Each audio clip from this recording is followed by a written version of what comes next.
Welcome to Asian American Life. I'm Ernabel Demillo. We're here at the Brooklyn Museum where they're exhibiting Ai Weiwei, according to what? The works of a Chinese dissident and contemporary artist. Ai Weiwei balances Eastern and Western culture in his works of art, famous for its denouncement of the Chinese government. There's antiques from ancient Chinese dynasties repurposed into modern arts. Sacred dioramas representing the artist's 81-day incarceration. And stacked, an installation of bicycles, an exploration of China's manufacturing, labor force, and transportation. Nearly 3,500 athletes participated in the Special Olympics USA Games. We'll meet one athlete going for the gold, Matthew Liu. Our new correspondent, Minnie Roh, joins us from Princeton, New Jersey. I'm Minnie Roh here in Princeton, New Jersey, which is playing host to some very special guests. Thousands of athletes with intellectual disabilities are here to participate in the third Special Olympics USA Games. The Special Olympics is a global movement which has a history of nearly 50 years. Yet few people know who these athletes are and the challenges they face every day.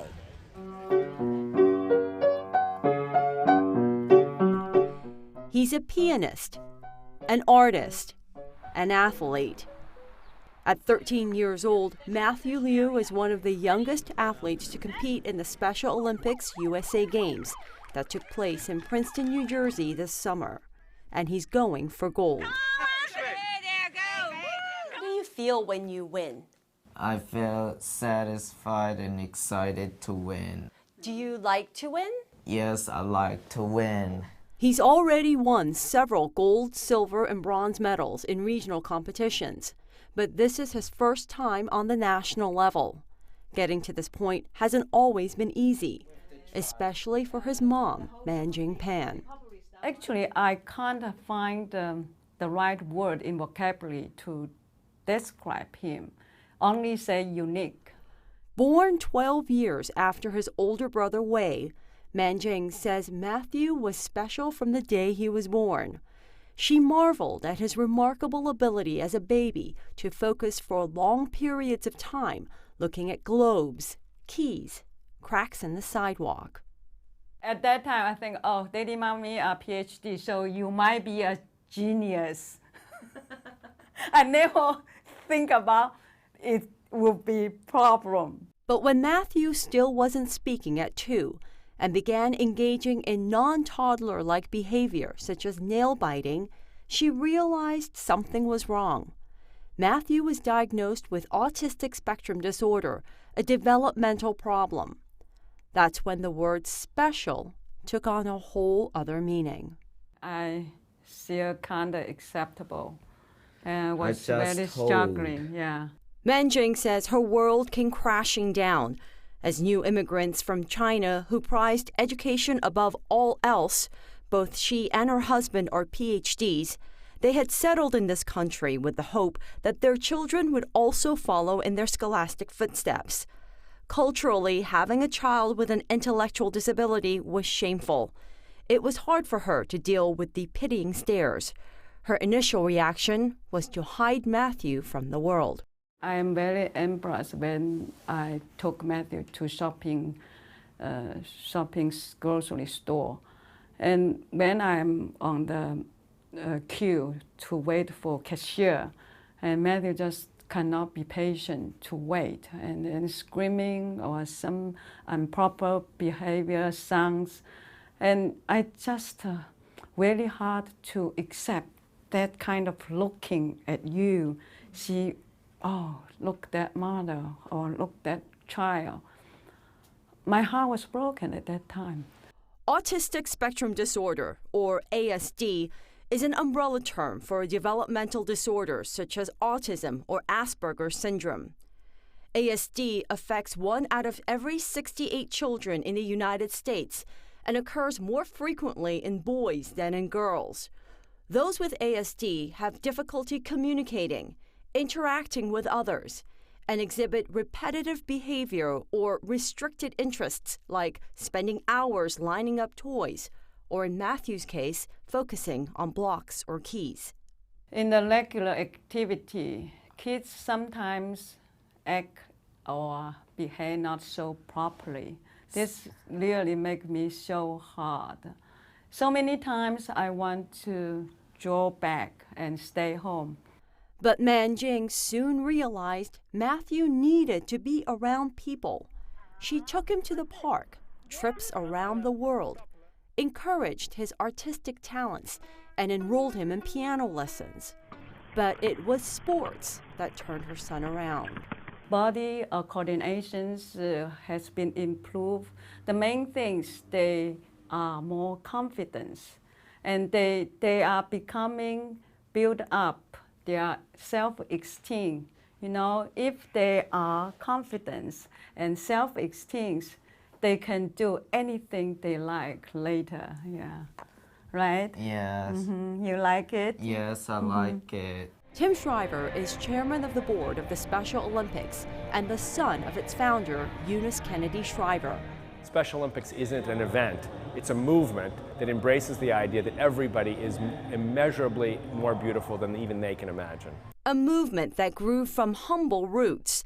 It began in 1962 as a backyard camp on Eunice Shriver's Maryland farm to give Eunice's sister, who had an intellectual disability, and others like her, a chance to play sports. Today, more than 4 million athletes from over 170 countries participate in the Special Olympics.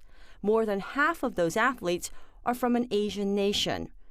Every 2 years, there is a summer and winter games held all over the world, just like the regular Olympics. Each of us, we believe, each athlete in Special Olympics has within them a champion, has within them someone who can and wants to do something good. But the Special Olympics is more than just sports and who gets to go home with the gold medal. It's about community, education, and opportunity.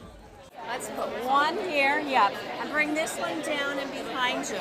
Programs like Healthy Athletes offers free health screenings to ensure the athletes are in optimum health, physically and nutritionally. I think there really is no them and us, you know. This is a movement about all of us. It's a movement about unity, it's a movement about inclusion, it's a movement about breaking down barriers and walls, it's a movement about no longer even having walls to break down. Man Jing says the Special Olympics has been a godsend for her family and Matthew. She sees a world of difference in her son when he's competing. Unfortunately, the gold medal was not meant to be this time.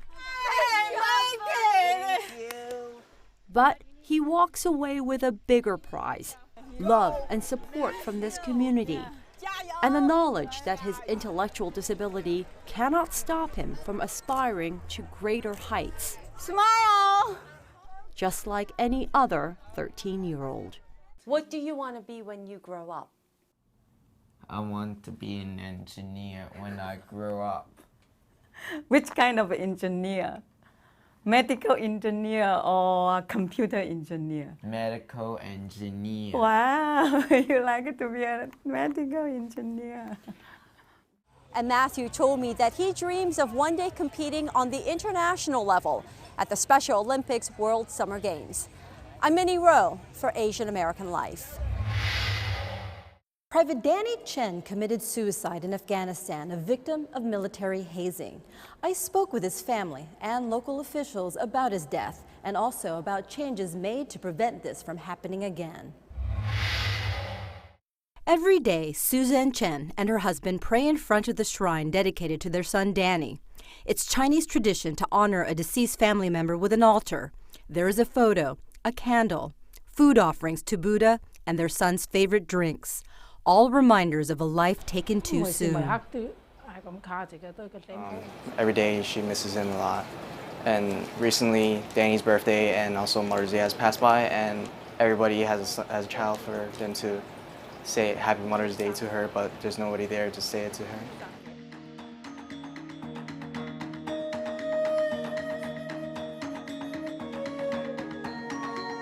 Danny was born in New York's Chinatown in 1992. He was the only child of Su Zhen and Yan Tao Chen, both who immigrated from China.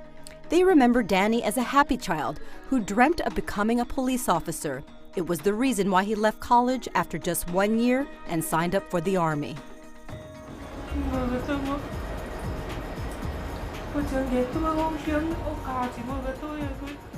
She still misses Danny a lot, and she remembers everything about Danny, and that they have been the best son to them. But Danny soon found himself in a hostile environment, not from the enemy, but from his fellow soldiers. No, he never said anything about what happened to him in the military. The only time he called, the 3 times he called, all he asked about was about their health. In one incident, he was dragged over 50 feet of gravel, causing bruising and other injuries. It was all too much for him. On October 2011, he shot himself with his own military-issued rifle.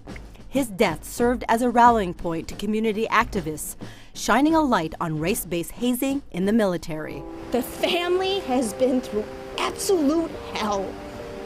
To give them some measure of closure, they must have the right to be able to face those who are found guilty, to ask them why did they do this to their son.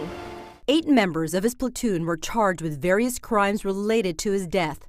2 were sent to prison, the others discharged. In response to Danny's case, New York Senator Kristen Gillibrand and Congresswoman Nydia Velázquez introduced the Military Anti-Hazing Bill.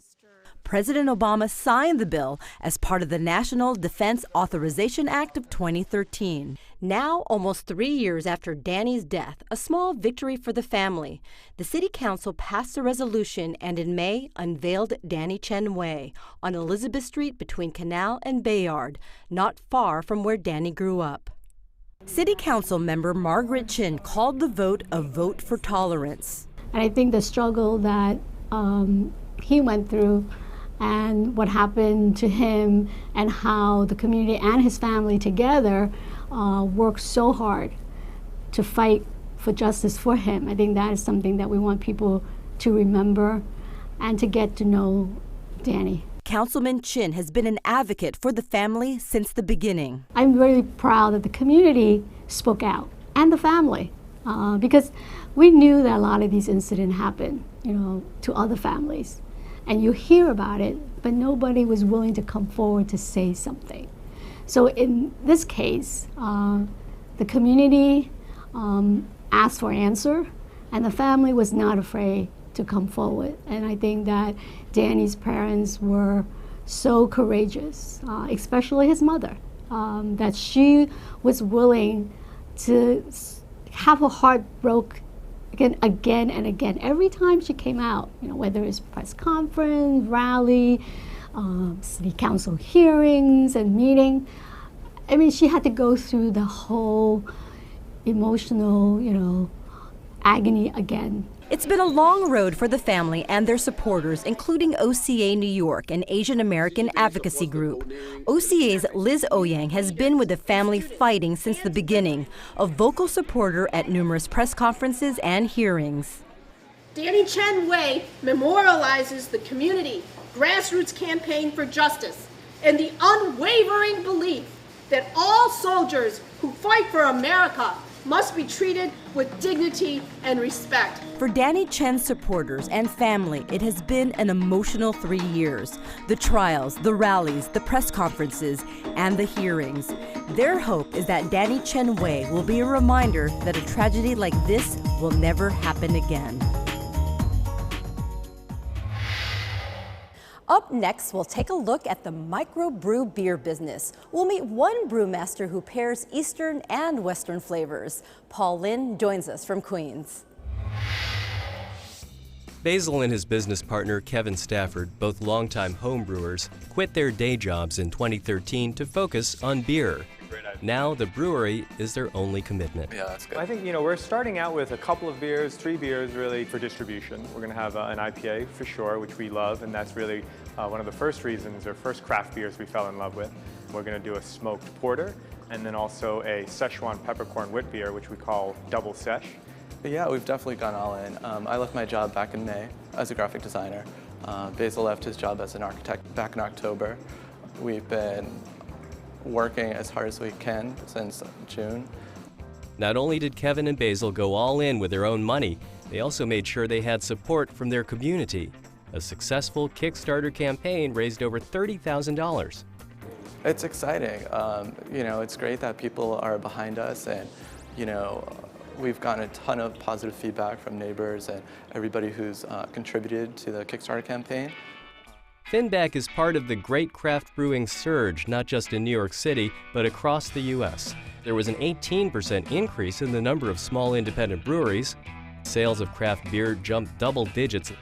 By contrast, overall beer sales, including the biggest brewers, were little changed.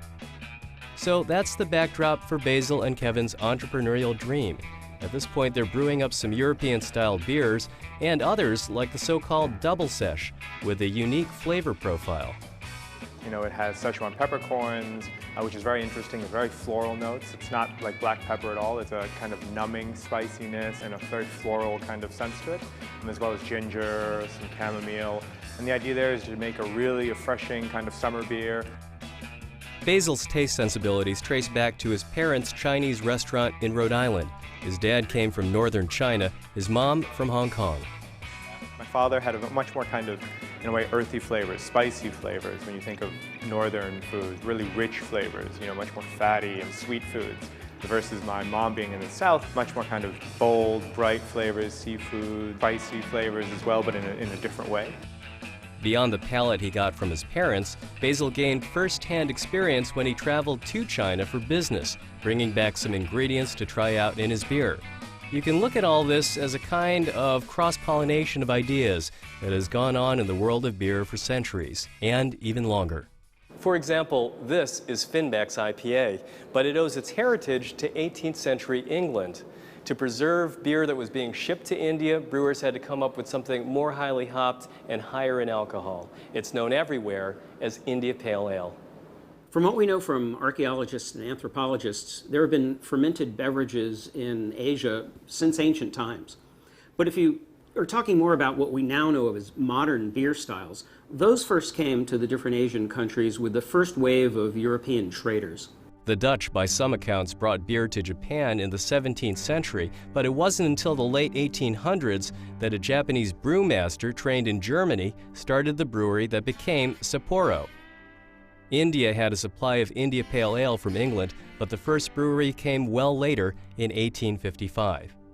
China's Tsingtao Brewery was founded by German and English brewers in 1903. Other influences in Asia came from Russia, Czech, Denmark, and France. The taste of beer is why it ended up sharing the table with Asian cuisine. It's the way the flavors work together. We're here in Manhattan at restaurant Brewer Thai to hear what one chef has to say. Jeff Hardinger is of Vietnamese descent. He owns this restaurant with his wife and her sister, who are both from Thailand. Garnish it with a little bit of the rice powder. With all the flavors here, the sweet and tart, the salty and spicy, Jeff's beverage of choice is beer, from microbrews to Belgian saisons to traditional Asian beers like Singha or Sapporo. A lot of it is the flavor components in the food, you know, the chili and the strength of the flavor. Beer has that quench, you know, that you really want with spice. Talk about these particular beers. I mean, here you have one with a gingery sort of taste. Here you have a Belgian saison. How does that come into play? I like the farmhouse. Some of the Belgian beers tend to be, they have too much grain and they get a little bit soft in flavor, and it's a little too much. Whereas some of the ones like the farmhouse style and the pale ales, they're a little lighter, and I think that really works with the food. It leaves you able to taste, you know, the flavors of the food and not be completely overwhelmed by the beer itself. Some food, a little pad thai and a little red curry. Wow. And so in Asian cuisine, you can have many different flavors in the foods. There are many beers that can either cut, contrast, or complement that. You can have a simple, great European-style lager like Sapporo from Japan. You can have a very hoppy American-style IPA from Smutty Nose in New Hampshire. Or you can have roasty, chocolatey porters and stouts, or you can go to the Belgian style with beers. Beyond the flavor inspirations that make beer and Asian food so simpatico, the social nature of the two things is a very Asian sensibility, the very act of sharing food and beer. It's something Basil Lee had instilled in him growing up with his family's restaurant. And I think that's kind of stuck with me throughout, my whole life. And in a way, beer is kind of a natural extension of that. It's kind of brings together the kind of creativity of combining flavors and also just the pleasure of creating something that you can eat or drink relatively quickly. And then you share it with family and friends, and you kind of bring people together through either the food or the beer. Light and refreshing. Going forward, Basil and Kevin plan to target craft beer bars and restaurants to build a following. They also want to make Finback a destination and a neighborhood joint by hosting special events. I'm Paul Lin for Asian American Life. Schlossberg, Martin, Rayberg, these are not names that you would identify with Asian Americans. Kyung Yoon introduces us to adoptees who are changing our perception of identity. I was adopted from South Korea when I was 6 months old in 1983, and I was adopted to the Martin family in Bucks County, Pennsylvania. Marissa Martin's life in America started in a small town outside Philadelphia, where she grew up seeing very few Asian faces. I think I spent a long time of my childhood really trying to fit in, and really, I think my family as well as my friends really accepted me as one of them. So often we would talk and it would be comments like, oh, you're not Asian, you're white, we see you as being white. And so it was really that sort of, it came from a place of love of really accepting me for who I was, but then in one way also not necessarily embracing my adoptee or my Korean identity. Things changed for Marissa when she was 10 years old. For the first time, her parents sent her to a camp where she was able to meet other adoptees like herself. It was a life-changing experience. I just remember when I sat in an adoption forum and there were about 6 adult Korean adoptees who were talking about their lives and where they lived and what they did, and just feeling so inspired that, there's more out there, that I may be growing up in this really small town, but there's more. The adults that Marissa met would have been part of the first waves of orphans coming out after the Korean War in the 1950s and 60s. Since then, it's estimated that about 200,000 Korean children have been adopted worldwide. Ernabel Schlossberg was a 3-month-old baby when she came to America. I was picked up at JFK by my parents, and I was brought here by Korean soldiers in 1983. Growing up in Park Slope, Brooklyn, with lots of diversity around her, Ernabel's experience was far different from Marissa's. But by middle school, she had no interest in anything related to Korean culture or adoption. I think for me it was a lot about just wanting to have my social life. I was very involved in the athletics program in my middle school, and I played on a travel soccer team in high school, and I was very into photography. I was editor of my yearbook, so there was just so much other stuff that was going on that I just, it wasn't a priority for me at the time. Jared Rayberg came to America from Vietnam in 1975 as part of Operation Baby Lift. He grew up in a multicultural, multiracial family that settled in Massachusetts. We also adopted my brother from Korea, and I have an older sister who is half black. Having my mom be from the Jewish family, we went to Florida to visit my grandparents, and we celebrated Passover. We did all the really great traditions that they had, which involved smoked salmon and the whitefish. And it really helped me see them, take interest in where they're from. Deciding to adopt a child is a monumental step for any family. But add to that a child of a different race, and there's much more that parents need to consider. When Ernabel was little, we would go to all kinds of Korean cultural celebrations, and we would cook food, and we would learn Korean dances and sing songs and things like that. But it kind of ground to a halt when Ernabel was in middle school, and she just said, that it wasn't relevant to her anymore. Ernabel is my daughter, and I feel I love her deeply, but I also really like her as a person. And, you know, I feel incredibly lucky to be her mother.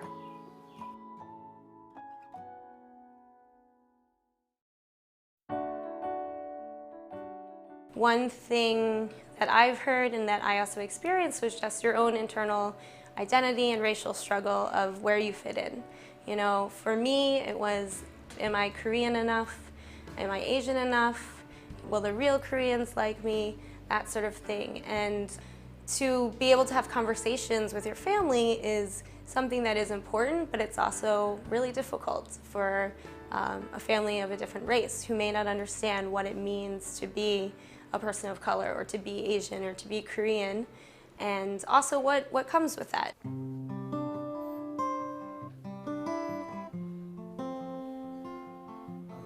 In the year 2000, we had a reunion with Operation Baby Lift children, and I had a chance to meet all these amazing, you know, folks who have traveled the same journey as me or similar, and as we began to share stories with each other, we saw all these great similarities and all these similar experiences, and I wanted to give something back to the next generation. So that's when I began writing original songs about my life growing up as an adoptee. There's nothing left to say, only thank you.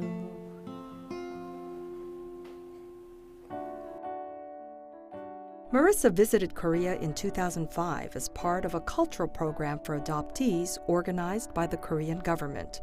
During this time, she was able to reconnect with both her Korean foster mother and birth mother. I know that when I met my foster mother, I was crying, I was bawling, and it was a really emotional time for me. But then when I met my birth mother, I didn't really know what to do, and I just sort of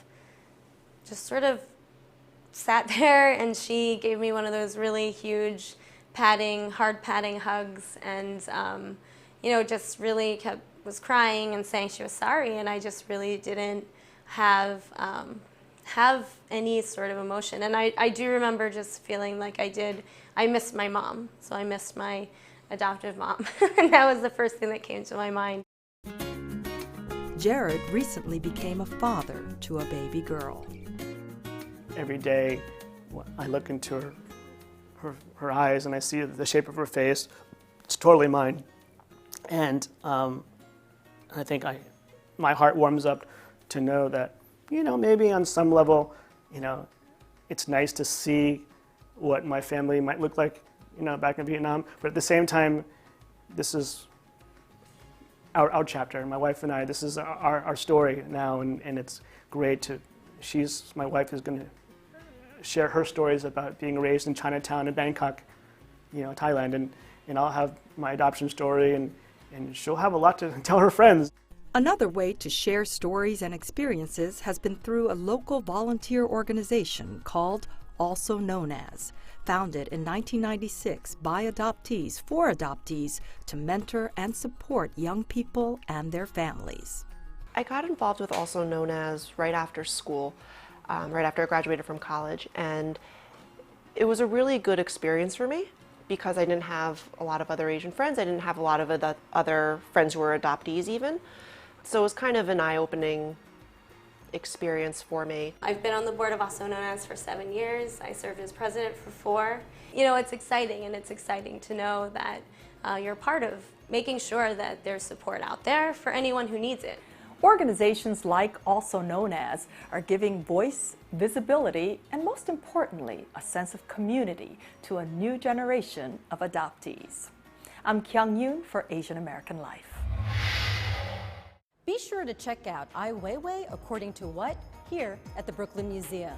Until next time, I'm Ernabel Demillo for Asian American Life.